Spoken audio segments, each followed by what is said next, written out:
الشيطان الرجيم. بسم الله الرحمن الرحيم.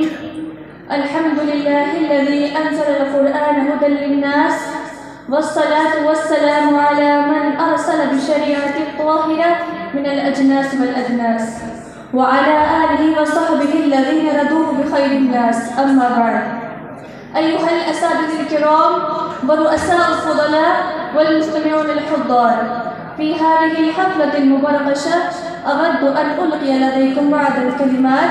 أولا من قبل كل شيء أنا مسرور جدا لأعطى فرصة ذهبية أمامكم لخطبة بليغة الحمد لله لموضوع المختار علامات محبة الله للعبد.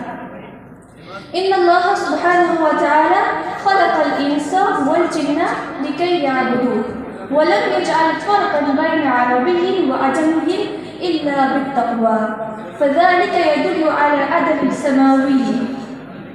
وعندما يؤمن الإنسان بالله تعالى ويقيم فرائضه يكرمه الخالق بمحبة مميزة عن الآخرين، وتظهر تلك المحبة بعلامات في الدنيا والأجر الكسبي والجنة في الآخرة.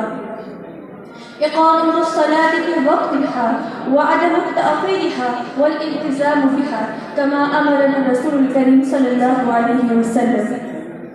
إخراج الصدقات وإيتاء الزكاة، فالله عز وجل جعل للفقراء حقا في الأموال المسلمين أغنياء المسلمين لكي يعم الحب والاحترام بينهم، ويقل الحقد والغيرة بينهم، صلة الرحم وزيارة الأقارب، الجهاد في سبيل الله لمن استطاعوا له سبيلا، والجهاد له عدة أنواع أفضلها قتال الكافرين والمعتدين على أرض المسلمين.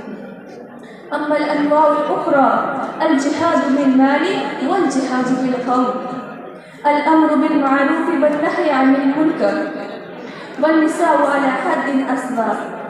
سنة النبي محمد صلى الله عليه وسلم، قد قال الله تبارك وتعالى في القرآن الكريم: قل إن كنتم تحبون الله فاتبعوني يحببكم الله.